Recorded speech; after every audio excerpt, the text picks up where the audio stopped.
Native Land Pod is a production of iHeartRadio in partnership with Reason Choice Media. America, America is a racist country. What's up, everybody? Welcome to the second episode of Native Land Pod, where we break down all that's happening in politics with a little bit of culture in there, too. Welcome home, y'all. Welcome home. Welcome home, sis. What's up, ladies? We are your host. I'm Tiffany Cross here with Rye and Andrew Gillum. And as you know, on Native Land Pod, we give it to you straight, no chaser. What's going on, y'all? Oh, everything. What ain't going on? What ain't everything. Oh, I know one thing that's going on all the way up, and that's Native Land Pod. We were the number one downloaded podcast on Apple Podcasts. How about that? Man, it's not just news. Boy, it's not just politics. We're saying overall. Just had to brag on it. I want to thank y'all seriously, truly, for making us the number one downloaded podcast. And I think why that's so important, honestly, it shows that there is a gap between what is happening in the atmosphere. This was content that people needed. We're here to inform. We're here to invite you all to be a part of the conversation. And so as people are left out, I think a lot of people literally felt welcomed home. So thank y'all. Tiffany, just on that, I just my goodness, thank you to those of you all who have stuck with us, hung with us through the ins and outs, ups and downs, tops and turvies. If this show with the three of us doesn't represent anything, let it represent the fact that your future will be greater than your latter, period. I knew Brother Gillum was going to give us a word. No, that's not going to be the first or the last. This broadcast. That's real, though. That's real. There's always we doubt that in the moment. You doubt that when you're going through and when times are so hard and you can't even manifest the belief that life will get better. Yeah. And the truth is just hang in there. We have a dream that one day we'll stay at the number one spot. We're still there right now. And all we need you all to do is make sure that you are downloading the podcast. Download this week and make sure you give us a review. We are loving reading these reviews. Not so much these doggone Twitter comments, but we are loving the reviews. So don't forget, tell a friend, download it, leave a review, comment, and ride with us because we riding with y'all. So on this episode, I want to give you guys a little preview of what we're going to talk about. We have to discuss Donald Trump dominating cornrows and White Mountains. And by that, I mean Iowa and New Hampshire. We don't want to talk about Donald Trump, but he is the front runner of the Republican Party. So we do want to talk about what happened in Iowa and really just the GOP field as a whole. We're also going to get into some conversation around outreach to Black voters. What is our ask? And what should be our ask? How about that? But stay with us until the end of the show, because as you all know, each episode, myself and my co-host, we got a testimony, and we are each going to share what happened with us since y'all last heard from us. And so at the end of this episode, I am going to answer a question I've been asked a lot over the last year, and that is what exactly happened with me at MSNBC. So stick around, because I got a testimony for y'all today. All right, Andrew, what y'all want to do? Where should we kick it off? I kind of want to get into Iowa just to get it out the way, to be honest. Go ahead. Please get it out the way. Move it along. Okay. Get it out the way. Well, I'll kick us off. I just want to play this soundbite from this fool-ass clown. See, I already let a curse word slip through. But this man is so ridiculous. The people who call themselves pro-life, okay, this is their leader. Is this your king? Take a listen to this and we'll talk about it on the other side. So if you want to save America from crooked Joe Biden, you must go caucus tomorrow. The first step. The first step. We got to do it. We got to do it big. You got to get out. You can't sit home. If you're sick as a dog, you say, darling, I got to make it. Even if you vote and then pass away, it's worth it. If you're sick, if you're just so sick you can't, darling, I don't think, get up. Get up. God. Please miss me the next time you see a bunch of MAGA half-witted folks holding up pro-life signs. Following this Tiffany, you do realize these people are laughing at this man talking about some, even if you have to die. He is dead serious. Yeah. He is not playing. He ain't joking. He's like, sacrifice your life for me. Like this is the man who was behind an insurrection, that like little lukewarm admonishing he gave to his followers on January 6, 2021. This is the same man today and forevermore. He absolutely wants them to risk it all for him off a dream. He's selling a dream that is all of the rest of our nightmare.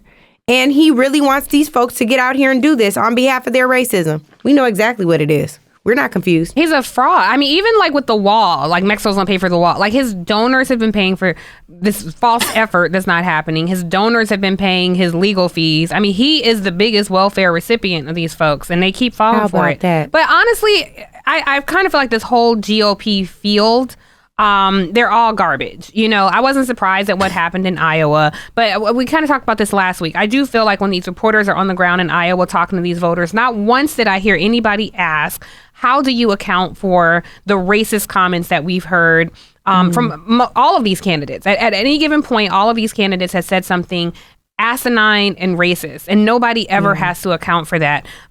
Least of all, Nimrata, who you might know as Nikki Haley. Lord. Check this out. Listen to what she said. Are you a racist party? Are you involved in a racist party? No. We're not a racist country, Brian. We've never been a racist country. Our goal is to make sure that today is better than yesterday. Are we perfect? No. But our goal is to always make sure we try and be more perfect every day that we can. I know I faced racism when I was growing up, but I can tell you today is a lot better than it was then. Our goal is to lift up everybody, not go and divide people on race or gender or party or anything else. We've had enough of that in America. That's why I'm so passionate about doing this. I don't want my kids growing up where they're sitting there thinking that they're disadvantaged because of a color or a gender. I want them to know that if they work hard, they can do and be anything they want to be in America. I saw it. Lord help. Like, what? First of all, I just marvel at the privilege it must be to exempt yourself out of what is so many of ours every single day reality, multiple times a day, so much so it's baked into the cake. We don't even count anymore. But Andrew, did she exempt herself? I don't think she did. First of all, there's 3 issues here. The first issue is the question was, are you a racist party? She talks about not a racist country. She couldn't even answer that part for a reason. The second thing is, the second thing is, we're not a racist country from when, Nikki? From its founding, from the 60s and the Montgomery bus boycotts and the voting rights protests? Or is it that racism ended right after you experienced racism? Because you're saying what you don't want your kids to experience, but what you're certainly not saying is that they have not experienced it. So what I think that Nikki, or Nimrata, as Tiff said, is masterful at talking out of both sides of her mouth, just like her leader. Her leader is Donald Trump, if you're confused. We don't want to be talking to our kids about them being disadvantaged in any way, shape, or form. I don't want to have to talk to my boys about what it means to have to demure themselves in dark spaces, or as they encounter people who are not of color in authority, or how they may encounter our neighbors down the street after dawn or dusk. Yeah. And so, Nikki or Miss Haley, former governor, we agree with you. We don't want to have to talk to our kids about that either. But what I don't understand, Tiff and Angela, is what is the point of all of this right now? The persuading by the candidates, from the leader of the party, Trump, all the way down to the bottom of the pits, DeSantis, they're all trumpeting this racist brand of politics, and it's not veiled. Yeah. There's no thin layer between. This is the most obvious set of stuff I've ever seen. And I almost said a word, but we've been admonished not to use bad words by our parents, and I'm serious, but that's a sidebar. We'll talk about that later. On this topic, though, true. The very founding of our country, the great and original sin, every major conflict domestically that has popped up, that has galvanized and tended to divide our nation, going even to the Civil War, where more Americans were killed and died in that war than in every war we have ever fought as a nation from then forward combined. What is strong enough to divide a nation so fiercely that you could cut down your fellow American and not think again about it? Well, I'll tell you what that thing is. And it's the same complexity that the founders themselves faced in Philadelphia when they decided to make us 3/4. Since the beginning of time, there has never been a person, a human, regardless of what their hue, that has been anything other than human. So at what point did the country come to the realization that we were then human and therefore entitled to human treatment? Yeah. You know, I think most of our listeners know that this, of course, the country is a racist country. It was founded on racism. I think a lot of people want to believe this fairy tale about America, that they were spoon-fed and have a willful ignorance about the real origin of the United States of America. But we know, our listeners know, Nimrata is saying these things to a very specific audience. She is speaking to white America. She's saying, I know I'm brown, but I don't think like those brown folks. I know I have an ethnic name, but if you call me Nikki, will that make you more comfortable? Then will you let me play at your table? Then will you let me sit at the head of the table? And we're going to see how a very racist, MAGA extremist voting bloc responds to her, because she's doing all of this for very little reward. If you think by kowtowing to this group of people that they're going to say, okay, well, we don't like the rest of y'all, but we'll make an exception for you, baby girl, you in for a rude awakening. It ain't going to happen like that. So I don't even need to waste my breath trying to convince somebody it's a racist country. History can tell you that. We are trying to force America to fulfill the promise that so many other people think she's already fulfilled. That's where the work is. But Tiff, this is why, and Ezra, this is why I am dumbfounded, which is, what is the point to this right now? What value add does it have for us to litigate this topic of were we racist? Why did the Civil War occur? Why are these people, you know why. I ain't gonna say everybody, but why are these people so terrified of the future that they're so willing to just grasp to the past as their greatest achievements? Yeah. You know I don't why. know about them, but I believe in a better future. You know why. Well, Vice President Harris responded to this. Angela, I didn't see it, but Angela, you saw it. Yeah. Anna Navarro asked Kamala Harris about this statement by Nikki Haley, and she responds on The View. Do you agree that America has never been a racist country? You know, first of all, and I think everyone agrees, we all agree, the history of racism in America should never be the subject of a soundbite or a question that is meant to elicit a one-sentence answer. But there is no denying that we have in our history as a nation racism, and that racism has played a role in the history of our nation. And when I think about it, I think we all would agree that while it is part of our past and we see vestiges of it today, we should also be committed collectively to not letting it define the future of our country. But we cannot get to a place of progress on the issue of race by denying the existence of racism, by denying the history of racism. You know, what is most unfortunate to me, and Tiff and Andrew, I really want to hear your thoughts on this. I don't think that there's a politician running for national office who answers this question well. Like, if we can just not both sides this, but just talk about it for what it is. Well, I remember when President Obama was asked if he was the president of Black, he said he wasn't the president of Black America. He was the president of the United States of America, right? There is not a politician seeking federal office, whether they have to run statewide or they're running nationally that answers this question well. And I think Kamala, I agree. Vice President Harris, found her footing in the latter part of this question from Anna Navarro. But I really want her to be able to say, yes, from its inception, this country has a racist past that we are desperately trying to clean up every day. Why does that matter right now? Going back to Andrew's last point.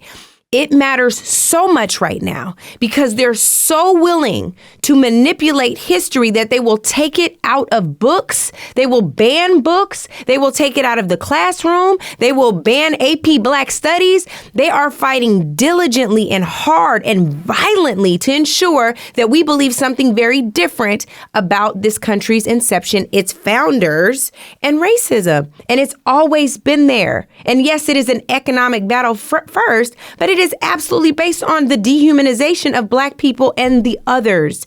So I want her to be able to say that. And I'm so frustrated with this country for not being able to provide us the space that we need to stand 10 toes down in our truth and be able to say what it is without the penalty of losing an election. I want her to be able to say that, Anyway. I think that's a consistent problem across all politicians, even folks who look like us as we see. And let me be clear, I will cast a vote for Joe Biden and Kamala Harris, as I assume my two other co-hosts will. We have a right to criticize our politicians, and we want to say, we want you to help us help you. And so I think a part of this challenge is, and so often in campaigns and elections, they will come to Black neighborhoods and whisper, hey, when I get elected, I'm going to help y'all. But they're not going to say that on the stump speech. On the stump speech, they so concerned with appealing to white folks. The challenge is this, politicians. You lost that vote a long time ago. White folks have not overwhelmingly voted for a Democratic Party since the 60s. And that is when the demographics of this country looked a lot different. They got, I think, 89% of the white vote over 50 years ago.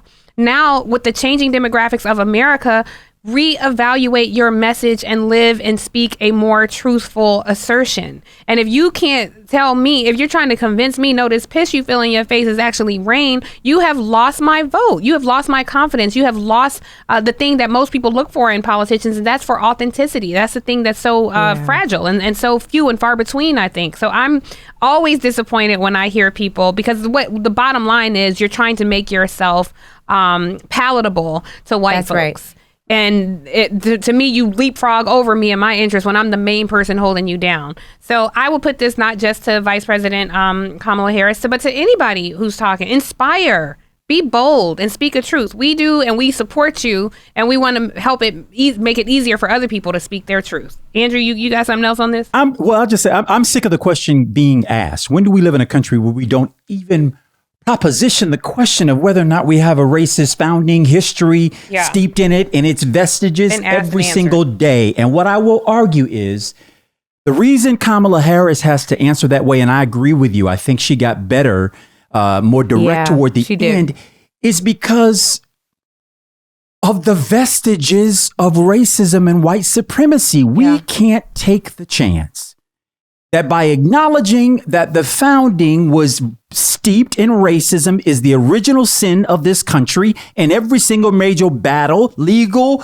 social, cultural, economic, and otherwise, are stemming from it. It's an octopus with a whole bunch of tentacles. And part of those tentacles include people not being able to speak the truth that we know, and that, to be honest, every single person knows. Nikki Haley, Donald Trump, what they're afraid of is that by acknowledging that it is an indictment on them. I don't indict you for your ancestors enslaving me, and I'm not even blaming you from all the ways in which you benefit today from their having done so. So release yourself of the guilt. That isn't what we're saying. I want some people to actually own their guilt. And here's the other part. I don't think that we're trying to put white supremacy and racism at the feet of Nikki Haley, except for when she is benefiting from those things and boldly benefiting from those things, or turning a blind eye. Or she's perpetuating that same system. Right. But what I am saying is, you don't get to not acknowledge us. There are other cultures, other groups where you do not garner their support if you don't acknowledge them. And I think that that's where we must be. We must be at the point where we say, no, if we have been impacted by discrimination in federal contracts and accessing jobs, now with a ban on affirmative action in higher education, all of police violence, right? Someplace where, again, Kamala Harris, Madam Vice President, stood 10 toes down on the George Floyd Justice and Policing Act. We need to keep that same energy right now because people are still being killed by police. Last year was the deadliest year for police violence. I want her in a position where she is shining, and that is as a prosecutor. Prosecute the case about racism in this country and go hard at its neck. If you end up sacrificing your role but dismantle a system, my sister, it was worth it. And I don't want that for her. Like, I would love to see her in the Oval one day, but it's going to take bold, powerful leadership. And I don't think we get there by doing the same things that have always been done. I would argue right now, just based on where this nation's consciousness is, I don't know if Barack Obama could win today. I don't know if he could. Running the same campaign that he ran in 2008 and 2012. I don't know if we would have this problem if Barack Obama hadn't won. That's a good point. Oh, that's true. I'm telling you, what he helped to do was set in front of them fair. what it might mean when you're not in control. And they assigned him attributes that he didn't even attempt. He didn't try to throw you out your business. He didn't try to expand opportunities for us to get the same degrees you do at no cost because we built this thing, as Angela says, for free. Literally. And in so many other ways. And so his election, I don't know if we'd be dealing with this in quite the way we are right now if they hadn't seen it set in front of them. Somebody said during the Trump administration that Donald Trump was the president they thought Barack Obama would be. They thought the black president would have 1, 2, 3 baby mamas. They thought the black president would have countless indictments showing their own racism. They thought the black president would be inarticulate and wouldn't know how to hold himself on a global stage and up the ante and the prestige that America has. No, that's your boy. That's your people. That's your racism. Literally. And that's your king who did all that. And by the way, in their quiet places, that's them. That's them. Absolutely. But here's the thing. I'm not saying that I didn't want Barack Obama to win. What I'm saying is, based on where we are right now, I don't know that he could. I don't know that he could. I hear you.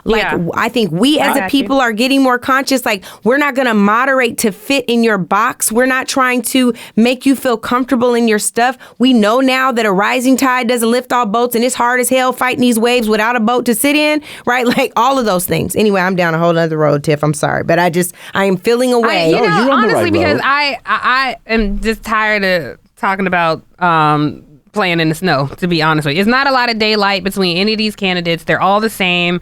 A week is an eternity in politics. All the Republicans. I'm speaking specifically about the Republican base or the Republican pool of candidates. A week is an eternity in politics. We had a long time to dive into why these folks are garbage to me. It's time to pay the bills with a quick commercial break, so don't go anywhere because we'll be right back. All right, I want to get into something else. I want to talk about black voter outreach. And the reason I want to talk about this is because the DTRIP, which is the Democratic Congressional Campaign Committee, has committed $35 million to reach voters of color. So that's a big umbrella. By voters of color, they're referencing black voters, members of the API community, Asian American Pacific Islander, the indigenous community, and of course the Latino community. I find this really interesting, and I really want to throw this to you, Angela, because I think it's a really fair point that you make all the time about we uphold this party. And so I want to look at, what does this outreach look like? What should this outreach look like? And what should our ask be? Yeah, so as I understand it, they've named this initiative POWER. Persuade, Organize, Welcome, Educate, and Reach. They've committed $5 million more than they did last cycle. For us, a cycle is an election cycle. I know that sometimes we use terms on here that everybody doesn't necessarily know. I think that more, I want to know like the line items for this, right? There was some pushback that we got after Leonard and I did Joy's show, and I talked about campaign consultants and pollsters and communication strategists. How are they spending this money? Because if they are targeting voters of color, but they're not utilizing consultants of color, I think we find ourselves in the same position. Why am I so upset about this? Why am I always pushing this? Because we've been having the same discussion cycle after cycle with little impact.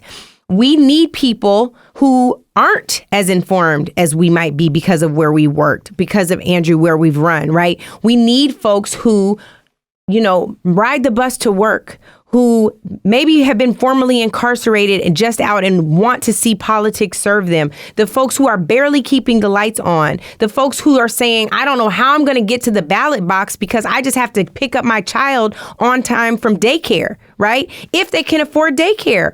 I want to make sure that we are reaching those folks. And we can't do that trying the same old tactics. Desperate times call for desperate measures. We know that democracy is on the line. We also know that every time turnout is low, the first group of people they blame are their most loyal and faithful base. And I'm looking at them as Black voters, right? So I want to make sure that they are treating us as loyal and faithful. Where are you buying ads? Right? Who are you retaining? What do your focus groups look like? Have you had any conversations with CBC members, state legislators, the National Black Caucus of State Legislators, NBC Leo, which is the local elected officials, folks like Andrew who ran the Young Elected Officials Network? Are you talking to young elected officials who overcame so much and as an elected official of color have something to say? They were able to mobilize a base that you can never even touch. That means you have to do some different things, some extraordinary things to get some extraordinary results. We need that kind of effort. It is a code red. And if the party doesn't realize it's a code red right now, they're in trouble. And you could throw as much money as you want to at it, but if you don't spend it in the right places and talk to people about how to spend it differently, you're going to find yourself in the same spot. That's real. And Angela, my response is on the other side of that, which is $35 million to win an election.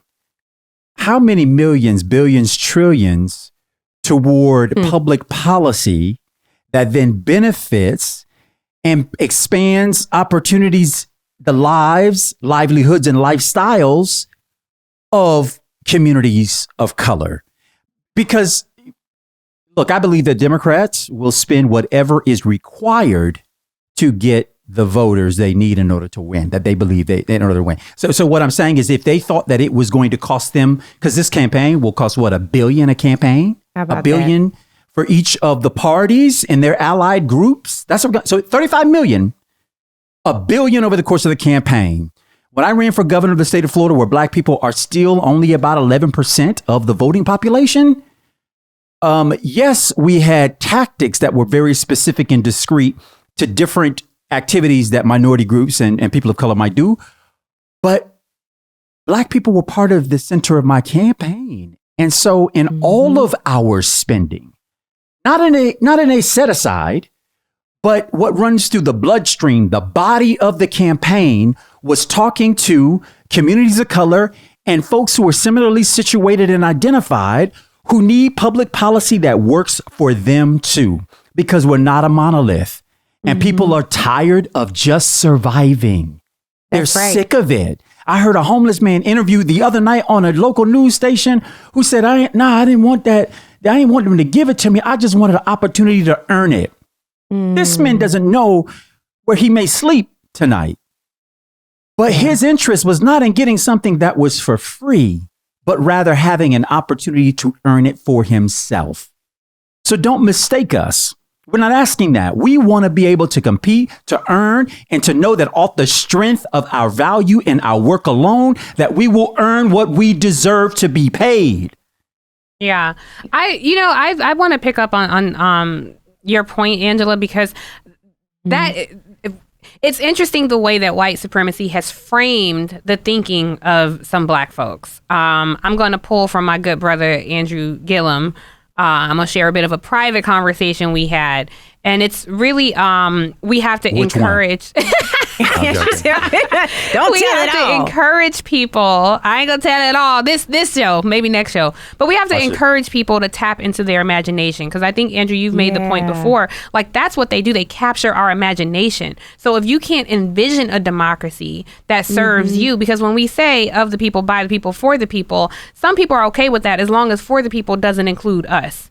And no matter how they make us feel, this is our home. Our ancestors built this joint for free, as my good sister Angela says. And so I think we have every right. We have every right to make demands of this country. We have every right to criticize this party. And I think that's the punctuating point that Angela was making. And in addition to that, we might lose some of our amen corner here, but white liberals. White liberals are problematic in a lot of these spaces. I worked in labor briefly, and I every suggestion I had, I was all about organizing communities of color. Every suggestion I had was summarily dismissed most of the time because they just didn't understand the culture. There's ethnicity and there's culture. They did not understand the culture. And so when I would suggest things like, hey, not everybody is going to an NAACP meeting at 6:30 on Friday. Like, there are other ways where Black people organize and galvanize. You got brunches, you got book clubs, you got Jack and Jill, you got the Divine Nine. You have all these pockets. It's not just churches, barbershops, beauty salons, and civil rights groups. You know, I mean, all those places have a role, but you do have to stretch yourself and think beyond that.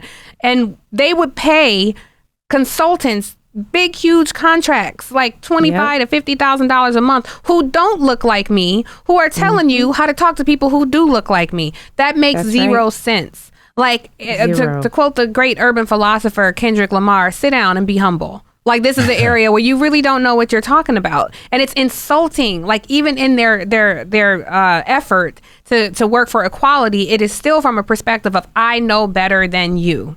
Or I'm okay with this as long as we don't get into areas that don't make me feel comfortable. And that's a problem. To Angela's point about contracts, consultants, all of that matters. Even pollsters, all of that matter. What do the people look like on your campaign? So you telling me you trying to reach out to these communities, but your campaign look more like Iowa and New Hampshire than it does Atlanta, Miami, LA, Detroit, Chicago? That's not okay. So I got a challenge with it. I know Andrew's campaign looked good. It sure did. Angela was down there getting on it. She was putting it together. Yeah. Here's the thing, though, that I want to flag, Tiff and Andrew, to these points. There is, Tiff, you were saying that everything was summarily rejected. All your ideas were summarily rejected. That is by design. There is a stronghold of, a good old boys network that exists not just in the Democratic Party apparatus. The same thing exists in the Republican Party, and even worse, right? But what I'm saying is some of these things have to be dismantled and disrupted for them to actually win. And so if they really care about winning, Tiff, as you say all the time, the rising majority of America, you have to do something different. It's not throwing an extra $5 million at it, because at the core of this campaign is combating disinformation. How? What does that look like? You have a hub on your site and you think people are going to go visit that site? How will they know about this site? You have folks who are working on telling people about voter suppression. They know about voter suppression. See, our issue is they keep talking to people who are already involved, already brought into the fold, don't need to be reached. And if you keep talking to those people who don't need to be reached, what's your focus group talking about? What are they saying? Tiff has told you, these are the things that I'm hearing from people in my family, my friends who are not politically engaged. D-Trip has said they're focusing on 7 districts. In California, 2 in California, 1 in Florida, 1 in New Mexico, 2 in Texas, and 1 in North Carolina. That's going to be a black and brown strategy. Who are the consultants? We'll be here next week, same time, same place, D-Trip. Please, by all means, send us the names of the consultants who are black and brown who you've engaged in this work. We want to know.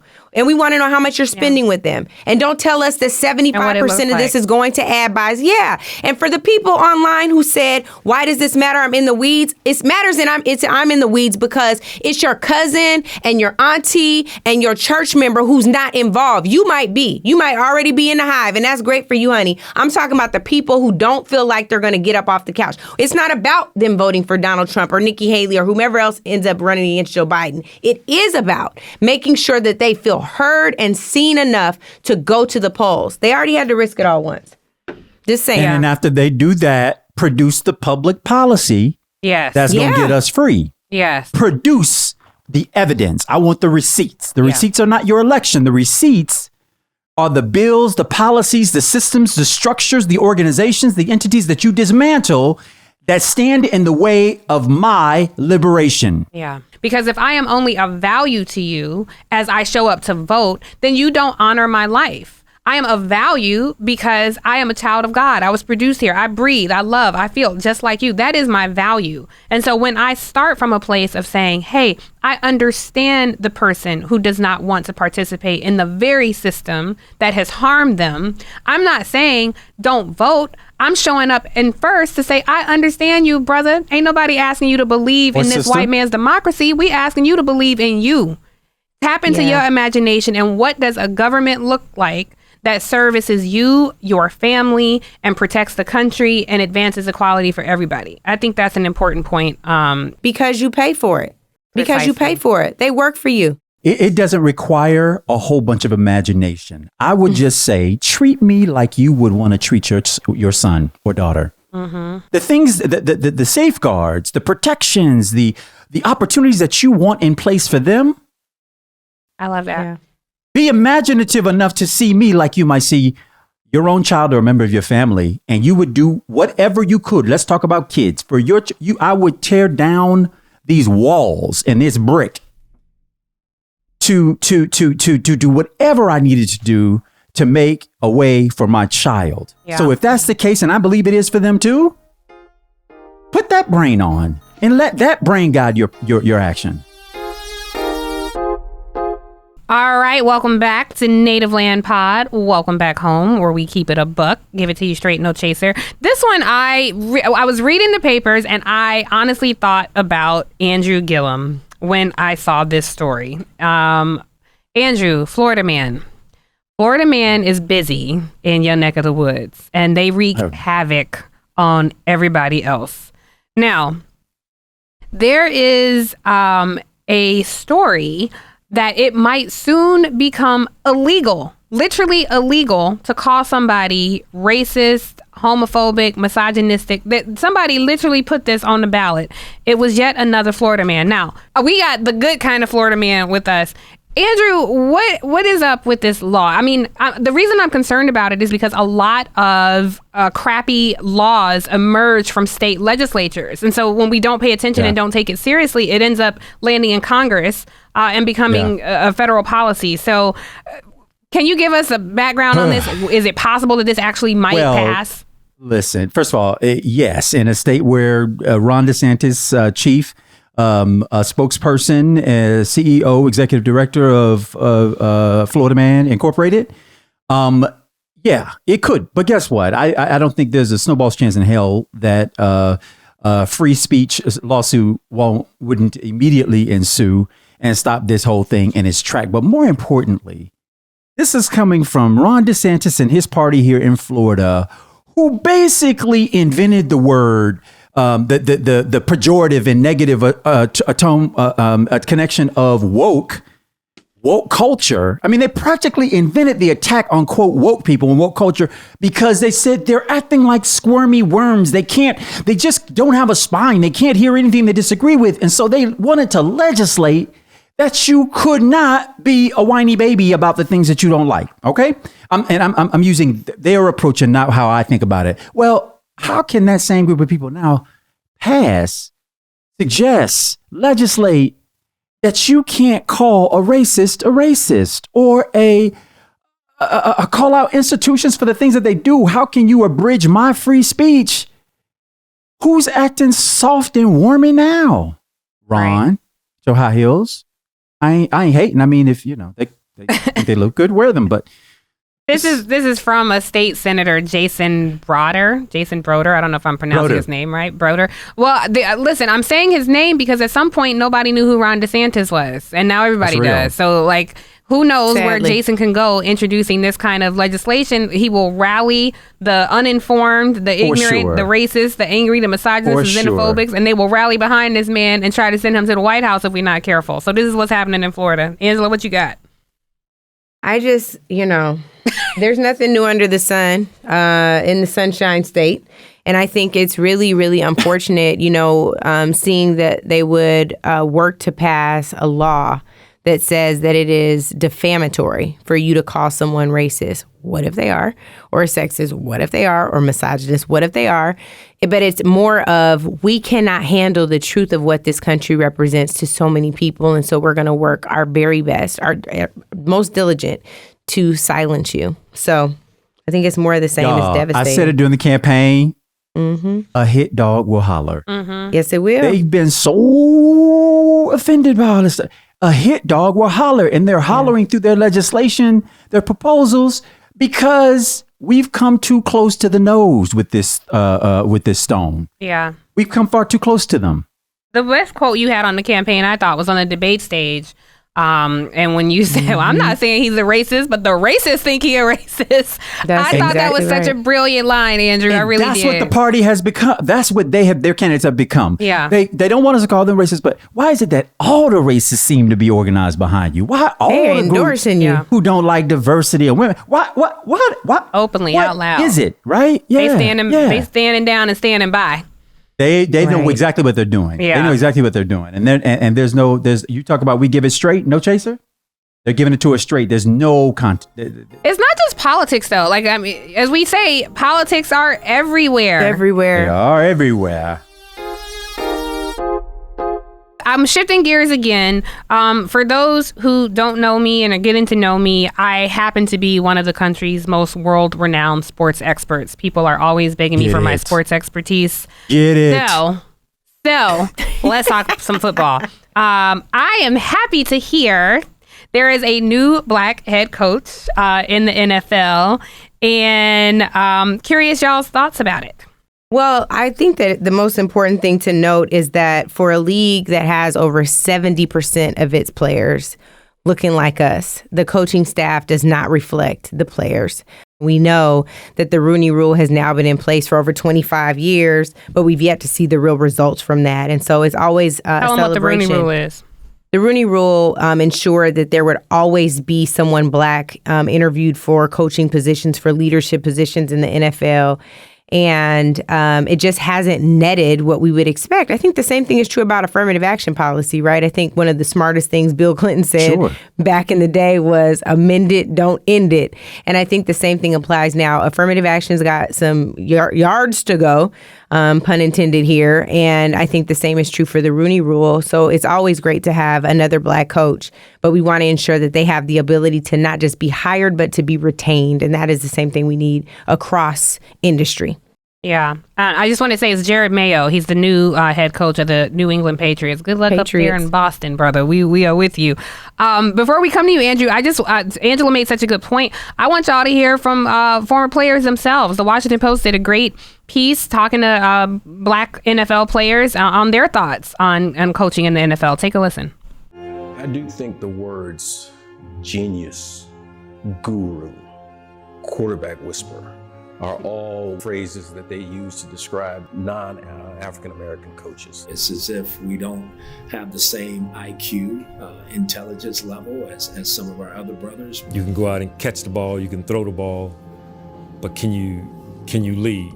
I think that if owners would give black coaches more opportunities, not say that you have to keep a guy for 8 years or 10 years, but you would if he won.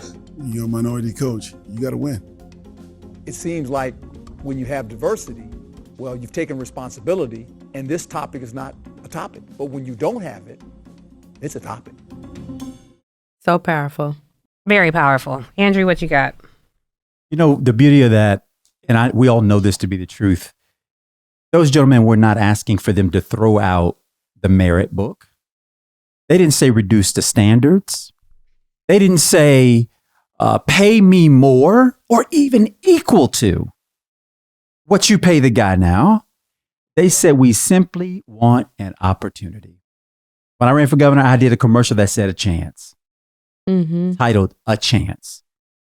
And all I was asking for is all of you with determined notions about who I am and what I can do, how I perform, so on and so forth, just suspend with it for a moment. To look at me the same way you might look out I don't know, your son, when he comes to you and asks you, I just want a chance. If given a chance, I will, ... These guys are saying, I just want a chance. All right, everybody. So we told you that this was home and you will always have a seat at the table. So it is your favorite part of the pod where we hear the questions from you all. And today's first question is... Angela, on the Breakfast Club, you said you hope there would be a push from the administration to meet people where they're at. But I don't see how they'll listen without leverage. And I don't see how we'll have leverage if they know that black people are just going to vote for them anyway.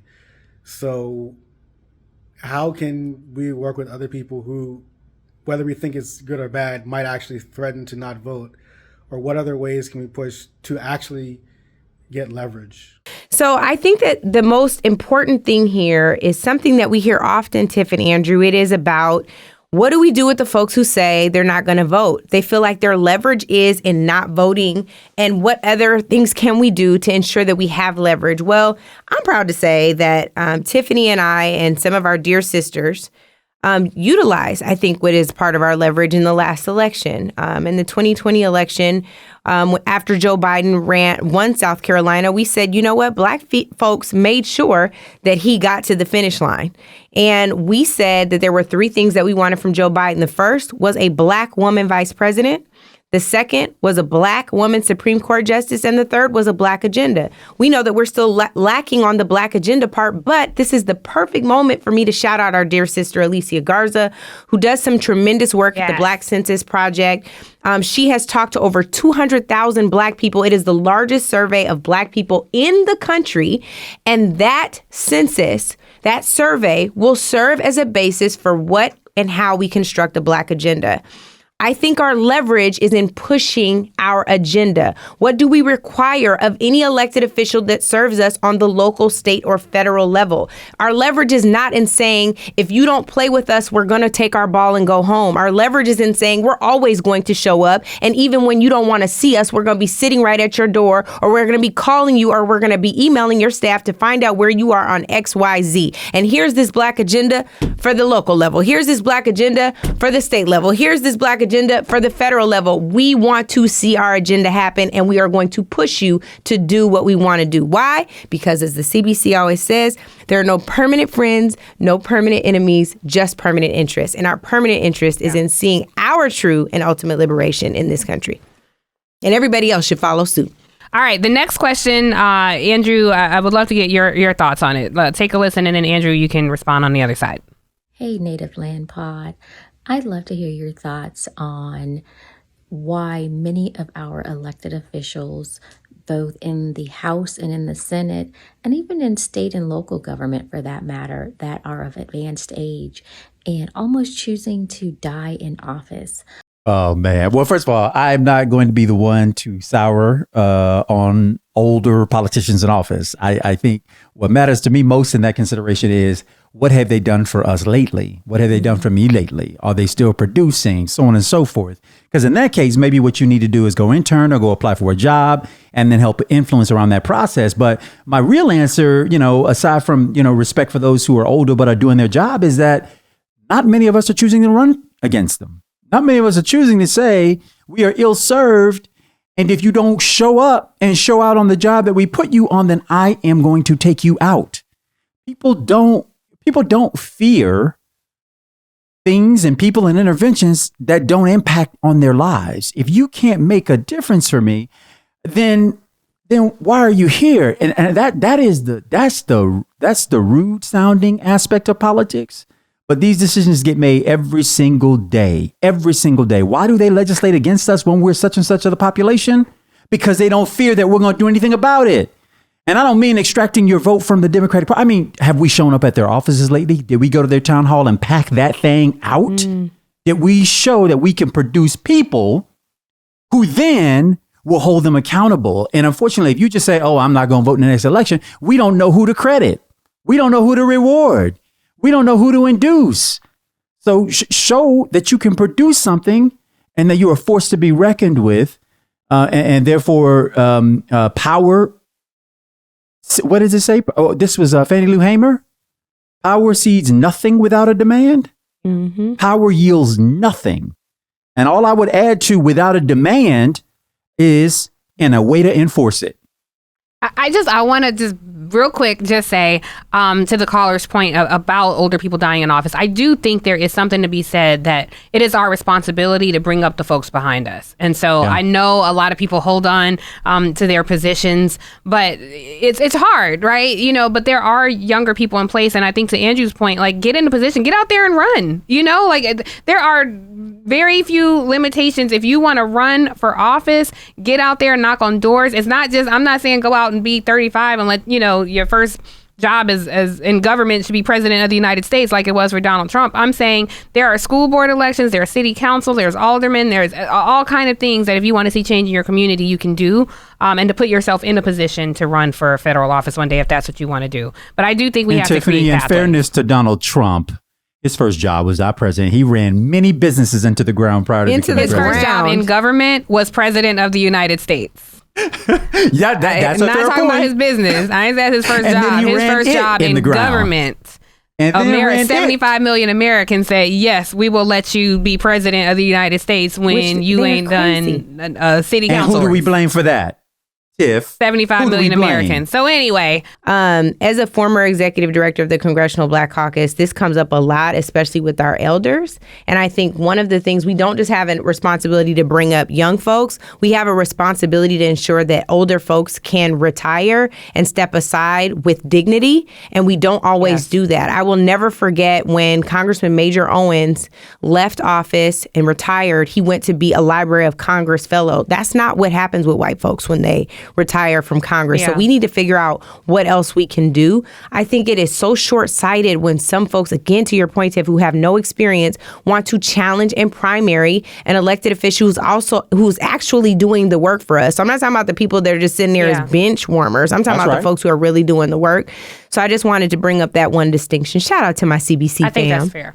And listen, I want the viewers to know we don't just answer questions that are nice and polite. If you disagree with us, if you have criticism, we want to hear from you. So DM us, drop us a note, follow us on socials, drop your question, and we would love to hear it. I want to play something. We did hear from one viewer, an enthusiastic viewer who did like the show and had some criticism as well. So Some advice. So please, everybody, take a listen to Mama Rye, also known as Angela's mom, who listened to our podcast and had some thoughts. Hey, it's something to say. Mama Rye in the building. Mommy, what's the one thing you liked about Native Land Pod? It was very well organized. And you guys are articulate and good thinkers. What is one thing you would change? Cussing. When I tell you this lady's normally deliberate and takes her time, she didn't even think about that. Mind you, shout out to my pastor, Goddad, who's a bishop in the Kojic Church who had words. I know about them, Goddad, and my father who thinks he is the father of me and Tiff and Andrew. Andrew's mama. We got dragged. So y'all, we had well in our 40s in trouble, in timeout. So we gonna limit the cussing on here. But my sometimes mother-in-law.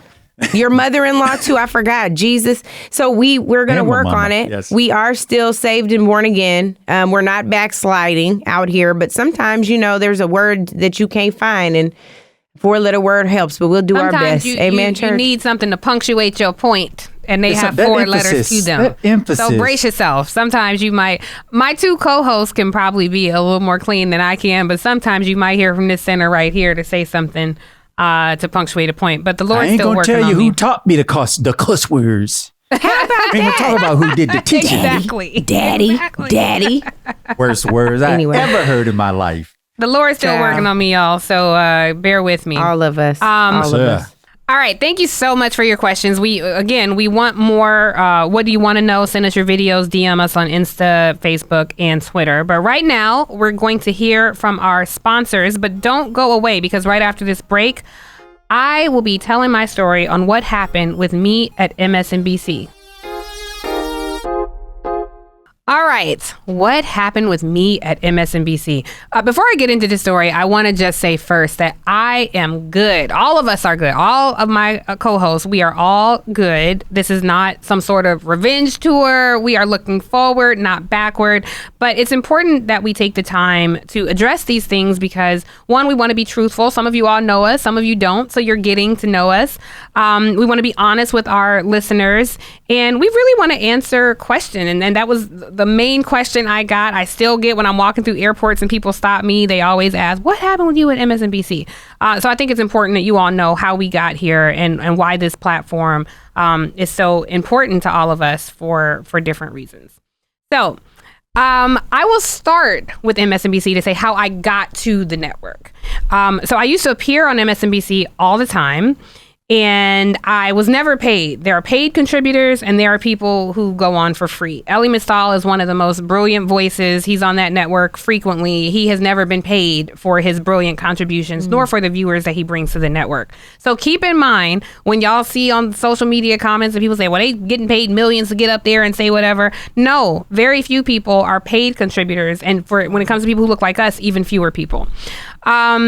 So people were being paid to lie. I was spitting all my truth for free, but that's another testimony. So when Joy made history by going, Joy Reid, who hosts the Readout, when she made history by going to primetime, first Black woman in cable news to host a primetime show, I was guest hosting for her. And this was really part of the audition process to see who would be taking over for Joy. This was also at the time that I had a book coming out. My first book that I wrote, Say It Louder, was hitting bookshelves. And so on my pub date, I was invited to appear on Morning Joe. So Joe Scarborough, I'm sure y'all have watched Joe Scarborough before. On the segment right before I was coming on, Joe Scarborough started saying that he wanted the Republican Party to get their act together. He didn't want his country run by some of the leftists who were running countries like Portland. And he called out some other municipalities that this was right after the height of Black Lives Matter. And so he said, we got to get it together. And the Republican Party is failing. Donald Trump turned the party racist. So when I was introduced, I obviously had a lot to say about that there's an unspoken rule that you're not supposed to disagree with Joe, but I didn't get that memo. Even if I had, I don't know how much attention I would pay to it. And so when it came time for me to speak, I went through very specific policies, talked about Ronald Reagan, talked about George Bush, and made the point that even though they may have been more articulate, their policies were just as damaging to Black folks, and that this was truly the only GOP that I knew. And I think this incensed Joe. My segment was done. Joe disagreed with me. We went back and forth. I got off air. We were trending. Every single time I did Morning Joe, we were trending. And when I say we, I don't mean Joe Scarborough was trending. I mean Tiffany Cross was trending on Morning Joe. Well, after I got off the air, he continued to talk about it. He was very upset, apparently. And so when he left set, he was beside himself. That's how it was described to me. I was told from several reputable sources, including a talent agent, 2 anchors, and another executive at the network, that he left set and went into the president's office, the president of the network, to complain about my segment, complained that I disagreed with him, said that I called him racist, and suggested that I should not be Joy Reid's successor to get the show. Wow. So the president at that time was another white man, but his boss was a man by the name of Cesar Conde. And I got the show. Cesar Conde hired me. He was also a historic hire, Latino man overseeing the entire news division of NBC Universal. So that was the Today Show, everything. So I got the show after this big battle, but little did I know the battles were just beginning, my friends, because let me tell you, on my show, I was very mission driven. And Angela's heard me talk about this. Andrew's heard me talk about this. I take the Fred Hampton philosophy of being inclusive in our battles. So I was very intentional. Obviously, I'm showing up for Black folks, talking about Black folks. I'm a Black woman. That's my first priority. But I wanted to be sure to include stories that were relevant to our fellow countrymen, like the Asian American Pacific Islander community, like the Latino community, like Indigenous. How often do you see Native Americans on platforms telling their stories, testifying, talking about what's happening with them? I want you all to know every single week from the start of my show to the very last show I did, it was a battle. Every single week, it was a battle to cover things that I wanted to talk about. The network's philosophy was Trump, Trump, Trump, Trump, Trump, Trump. They wanted me to be part of the echo chamber, and I fought as hard as I could. I wanted to cover things like inhumane treatment in prisons. That's something that disproportionately impacts my community. Mental health among Black men. The erasure of Afro-Latinos in the Latino community. Land battles of the indigenous. Native Americans trying to get their family artifacts back from museums right here in America. Black farmers, reaching Latino voters. Things like that. When I would fight these battles, I know y'all know exactly what I mean. I was spoken to in the most condescending ways. I mean, anything from being told the definition of news. Me, with my 20 plus year career in news and broadcast and television, I would have somebody sit across from me and explain to me how news worked. I had my intelligence questioned. The central theme to them, again, Trump, Capitol Hill minutia, and they wanted me to use the same recycled faces you see all the time. So I really found the constant criticism debilitating at times, but mostly confusing. And let me tell you why. Because viewers seem to love it. According to NBC's own research department, The Cross Connection, my show, was averaging 4.6 million viewers a month. We had the most Black viewers, second only to Reverend Al Sharpton's show. We were routinely the highest rated show of the entire weekend. So I was scratching my head like, what y'all so mad about? It seems to me like there are some other shows that warrant your attention, not this one. We actually routinely beat Morning Joe in the ratings. This is something a lot of people don't know. People think millions of people watch Morning Joe. This is public information. You can go on and watch. Maybe a few 100,000, maybe 600,000, 700,000. Clearly, we were getting more than that. So I'm getting more ratings than your favorite white boy, but I'm getting criticized every turn. Joe was allowed to say what he wanted to say, as were other white men on the network. He came up with the phrase Moscow Mitch. I use that phrase too. Good one, Joe. My other colleague who I rock with and you know, we have no beef, but Ari Melber gets to quote rap lyrics. I had my script scrutinized. They didn't want me saying anything that sounded like an insult. When I would make a reference to something that was very specific to the Black community, it was always a question. Is this enough that people would understand? Most of your viewers are white, et cetera, et cetera. It was exhausting. And I know a lot of my folks out there go through that every day. So I just want y'all to know I went through it too. But I held the line as best I could. And this is an important point that I want to make for me and on behalf of my co-host. There is a burden to speaking the truth. It comes with a consequence. And when you find yourself as the messenger, there is a power structure in place that is not welcoming to our voices. And I was prepared for these battles because I had been fighting them my entire career, from my time as a producer, an associate producer at CNN, to a field producer at America's Most Wanted, to a field producer at Discovery, to an executive producer at Viacom. I fought many battles. At this point, because I had shifted from being behind the camera to on camera, in fighting these battles, I can't lie, I made some enemies. I held the line. I didn't acquiesce because for me, what was the point in having this platform if I'm going to show up and spit out some vanilla granola boringness and hope that one day maybe the white man will let me host his Today Show? I've just never seen that happen. I have never seen anybody be rewarded for acquiescing to the comfort of white folks, not in a way where I could live with myself. I would go through what I went through 10,000 more times for sake and my own integrity and character.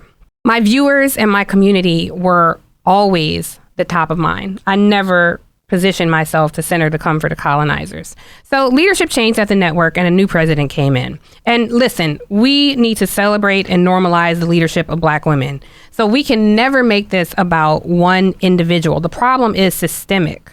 So if a Black person is at the helm, but they consider part of their job to keep free Black folks in a state of submission, or to prove to their superiors that they can keep Black and brown folks in check, that's really not anything to celebrate. An overseer might be of the community, but they are certainly not in it.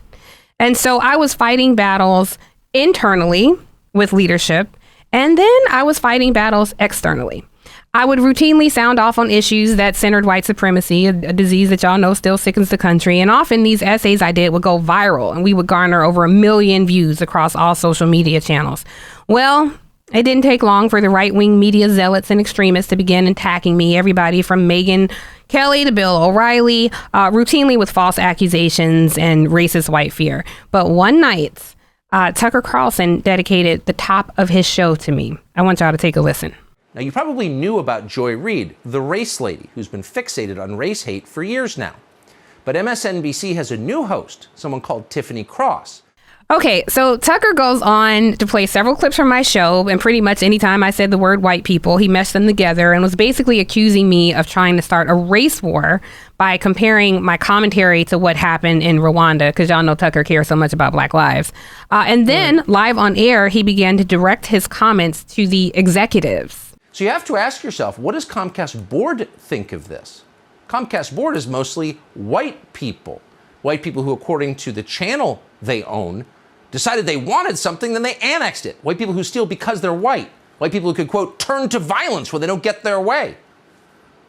White people are going crazy, endangering their communities. So you have to ask yourself, why are they putting this on the air? Why are they allowing this? This is not a policy debate. These are open attacks on people, on Americans. So after this, the network did not issue a statement the way they had for some of my white colleagues who had also been targeted by MAGA extremists. Instead, network executives spoke to me and instructed me that I could not respond to Tucker Carlson at all. Then they began to scrutinize my show. Every little thing I wrote, every little thing I said before the show, after the show. After the show, it was always, here's all the things that you said, here's all the things that you did wrong. The ratings didn't lie, but according to them, people must just be tuning in to criticize me because that's all they had was criticism. Never thanks for doing a good job. Never thanks for bringing so many new viewers to the network. They assigned more oversight, more executives, which meant more battles for me to discuss topics that were relevant to an emerging audience that I was bringing to the network, much like Angela brought an emerging audience to the CNN. So then I did a rant on Supreme Court Justice Clarence Thomas and his insurrectionist supporter of a wife. And it was definitely very snarky, but it was factual. And the network leadership, nervous about the attention that I was attracting to the network from the right wing, began openly siding with conservative viewpoints. And I was invited on a late night comedy show hosted by Charlemagne, where we were asked to pick one of 4 states that we'd get rid of. And no diss to my friend and my brother, Andrew Gillum, but this is what I said. Florida literally looks like the dick of the country, so let's get rid of Florida.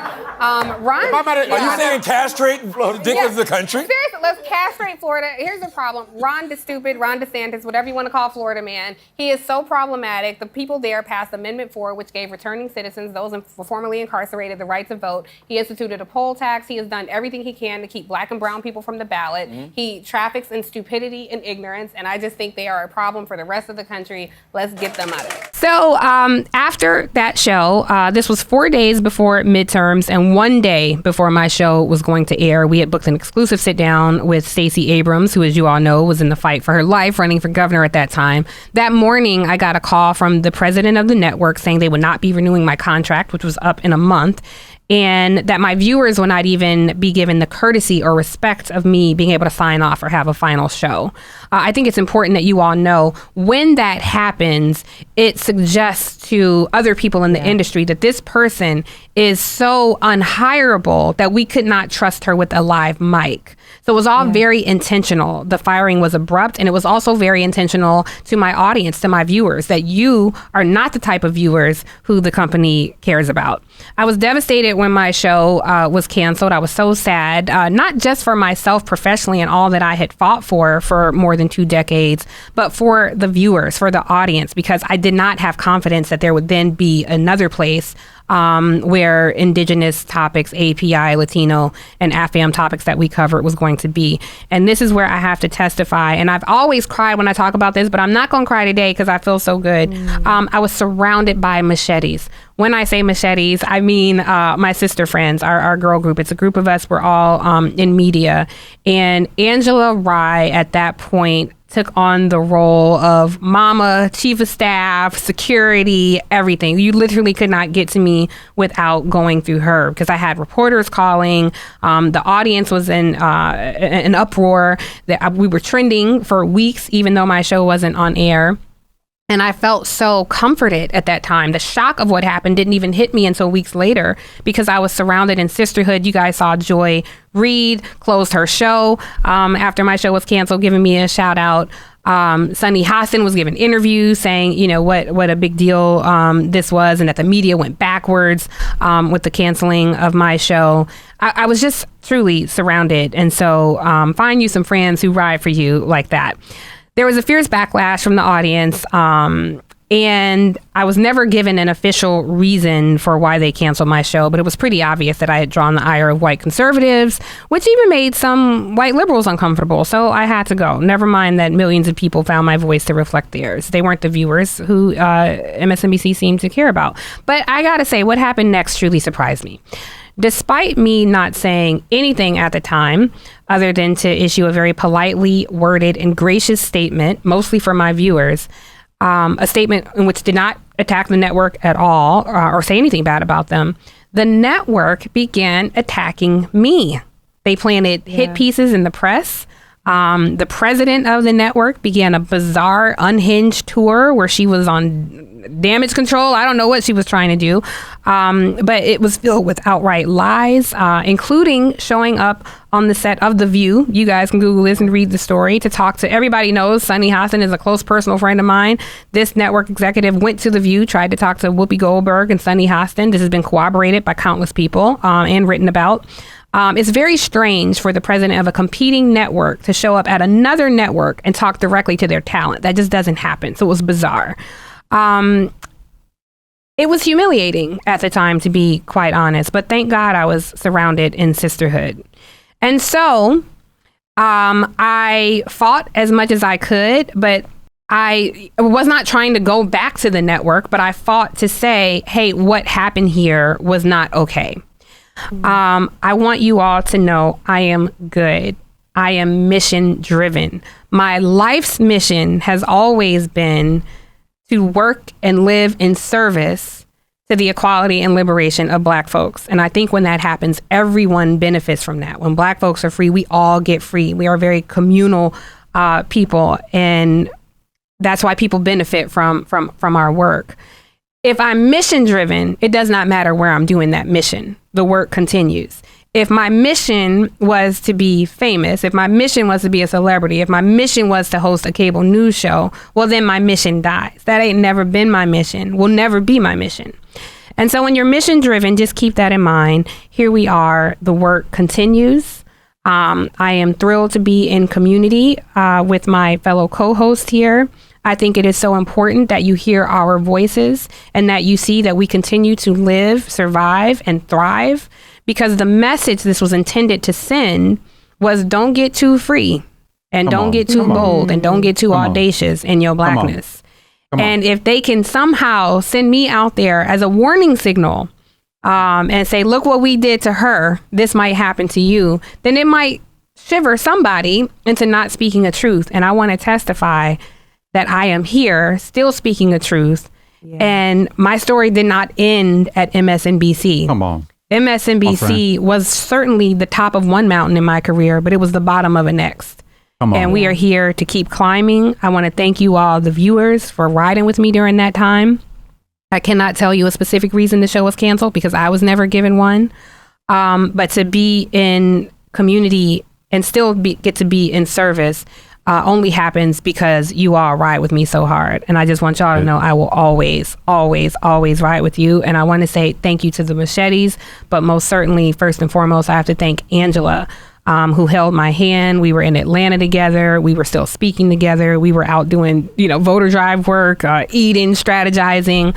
And so when you have friends who ride with you in the thick of it, it really just softens the blow, and it inspires me to be that person for someone else, because Angela's always that person in our friend group. So thank you, my sister Angela. Thank you, my brother Andrew, because you were dealing with your own life and posted about me on social media, which I know you hate. So I want to thank you both for standing in solidarity with me, and know that the community will always have us to stand in solidarity with them.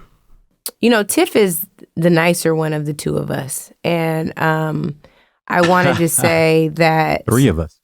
Most times, I want to just say that it is so disappointing how this was handled. I do want to shout out Joyanne Reed, our dear sister, who puts it all on the line all the time for what is righteous. And she did the same thing with you because it was the right thing to do. And shame on you to the other Black hosts on that network who said nothing. I see you. I also want you to know that we know that you called people of influence to try to slander Tiff and to damage her character, and it did not work. I'm going to say one more thing that I'm probably going to get in trouble for. Ann Walker Marchand. I don't know why you decided to launch a PR campaign against something you know nothing about, but shame on you. Shame on every Black person in position of power at that network and other places who did not say anything and do anything. You know exactly who you are, and I will not give you the dignity that you do not deserve to say your name on this here #1 podcast. You can download it, though, and guess. I'm not bitter, but I'm going to tell them the truth. We're naming names. I'm not going to name all the names, but there was a very senior Obama administration official who got involved. And what I noticed or learned from that, Angela, is people are loyal to power. People are loyal to those who they think can do something for them. So when you have the option, when you have the choice to do what's righteous or to do what serves you, do what serves the community, or do what serves the greater good, or serve yourself, a lot of people, they were jockeying. And let me just say that some of these Black women, including the one who was at the helm of the network at the time, came to Black folks in crisis, where we have been with you always. We didn't come to you in crisis. We came with our hands extended to say, what can we do for you? Not what you can do for us. How can you cover us in our time of crisis? So that was disappointing to see. We didn't have to come because we've always been. See, there's a distinction. We didn't have to come at all. We've been here. We can welcome you home because we at home. The rest of y'all, you can come on back. We're going to let you come back. But let me just say this last point, and then Andrew, I want you to weigh in. You can be high and mighty. I'm still going to go low to the flow. Tiffany deserves an apology, right? And this is an opportunity for the network to get it right. She deserves an apology for the disrespect. There were articles that came out about her mismanaging resources for the show. It's a lie from the fiery pits of hell. We're not doing that, right? And so she deserves an apology. And so I encourage you all, it's 2024. We'll give you a clean slate, but you need to apologize. You're out of pocket. Go ahead, Andrew. Say something that sound like church, because I'm sound like something else. I sound like reality TV right now. So first of all, amen. Ditto to all of that. Tiffany, you are one of the hardest working, consummate professional people I know. This is my first time hearing the extent of your story, but I didn't need to hear it to be with you.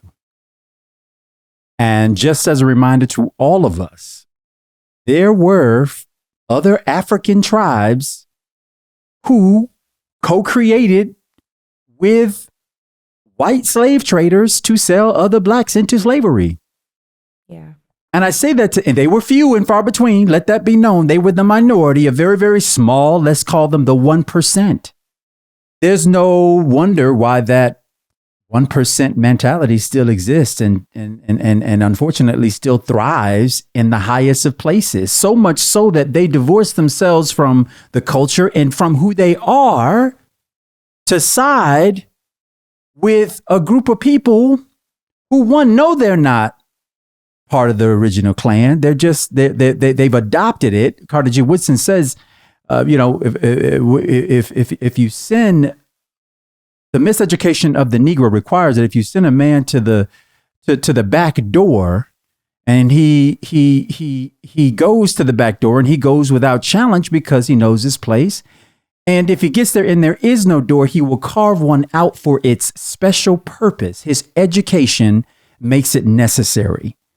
And this, again, is part of the vestiges of enslavement and discrimination rooted in the founding of this country, and it's played out over all those many, many, many years, is that some of us have adopted the master's tools and use those same tools to dismantle us. They're using it to dismantle us because the master's tools, as we are told, will never be used to dismantle the master's house.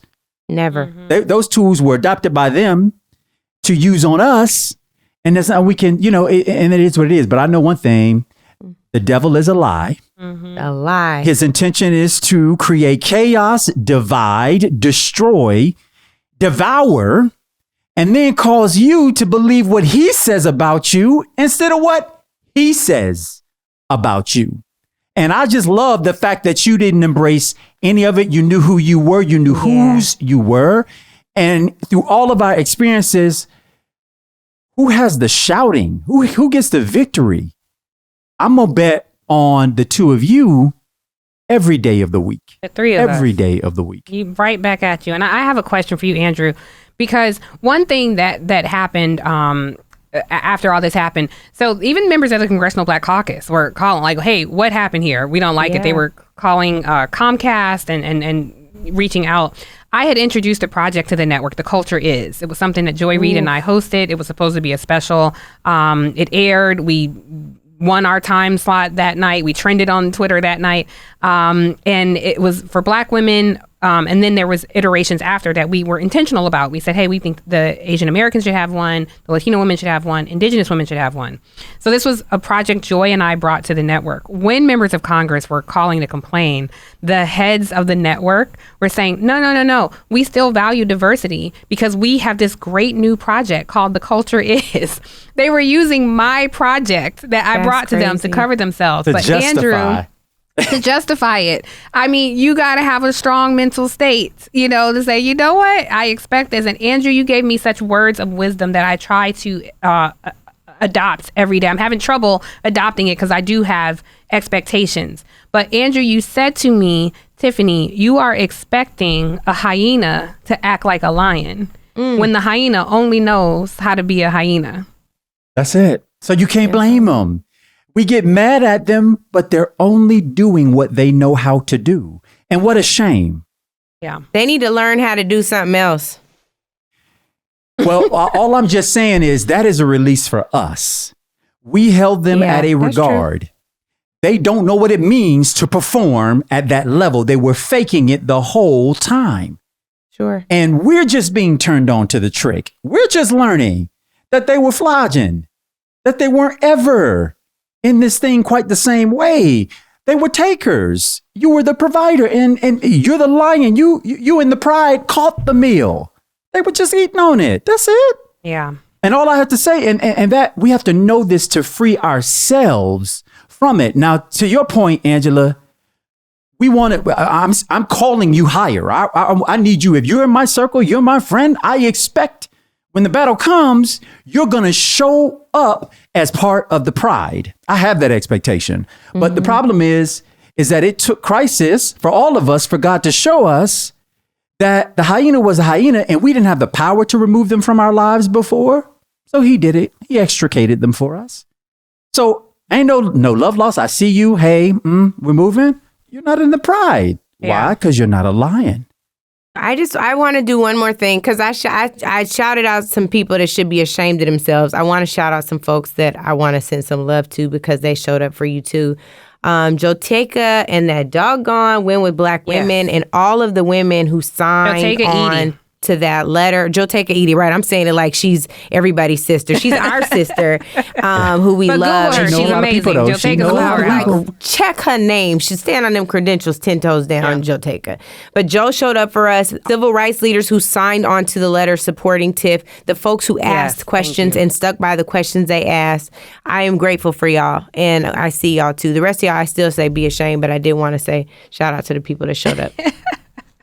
Thank you, Angela, for that. And thank you to the Machetes as well and everybody who supported, because I felt your love, support. Even people I didn't meet who were just like, I'm praying for you, I'm mad about it, who just stuck with me and was able to see immediately through like, oh, wow, this network, this big network trying to take this little Black woman out. And she is little. She talk big, but she is really little. I don't know if y'all know. Tiff ain't but 5'2" on a good day. Yeah, maybe. But my attitude 6'1". That's what you're supposed to be. You fun size, but don't cross me. Not fun sized. Okay, it's that time for call to action. Who's gonna go first?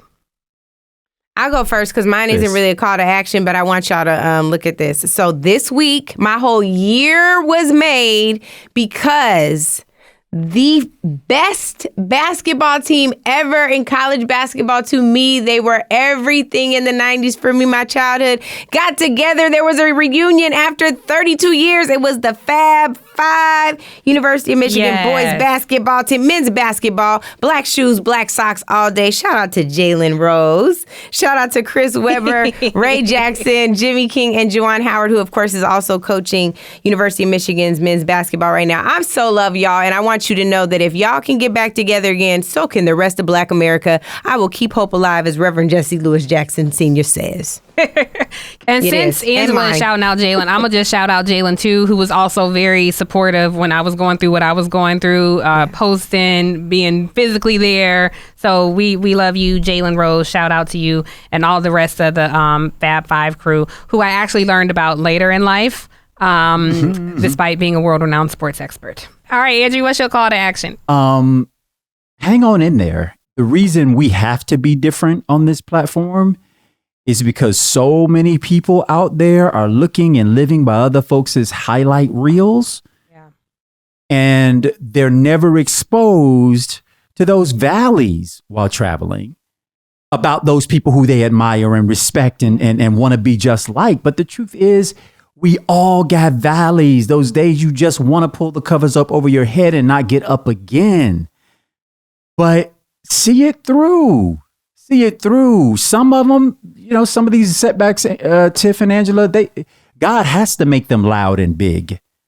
Got to make them loud and big so that our examples can then be of service to other people, that you can go through, come out, and stand in the reality and the truth that your later will be better than your former. And I think we're going to exhibit it every day through, is going to exist through the peaks and the valleys. And I'm just asking y'all to keep us at a peak by arriving with 5 of your friends, downloading, subscribing, and giving a review to Native Land. We need you. Yeah. Y'all become the Fab Five. Show up with 5 friends. Y'all be the Fab Five. Show up with 5 friends. They have set the example. Fab Five. Also, resist the urge. Resist the urge to assassinate character just because you disagree with us. Right? Or we like when we disagree, we're not tearing each other down. There is a way to disagree and not be disagreeable. Right? We are in a critical time in this country. I would ask you all to think long and hard about having difficult conversations and leaning into those, and let us figure out a way to get to agreement on the end goal, which I think we mostly do. We might disagree on the means, but I think we mostly do. We disagree all the time, y'all. All the time. And yet here we are together. We still love each other. Yeah. I'll pick up on that. And my call to action is to be mission driven. Don't get caught up in things that are fleeting, but decide what your mission is, the mission that serves you and the greater good, and focus on that mission. If you're mission driven, it makes everything else seem a lot smaller. So that's our call to action for the week. Welcome home. All right, before we end the show, I want to remind everyone to please, we'll keep saying this, leave us a review and subscribe to Native Land Pod. We're available on all platforms and YouTube. New episodes drop every Thursday. You can also follow us on social media. We are Angela Rye, Tiffany Cross, and Andrew Gillum. Welcome home, y'all. There are 291 days until Election Day.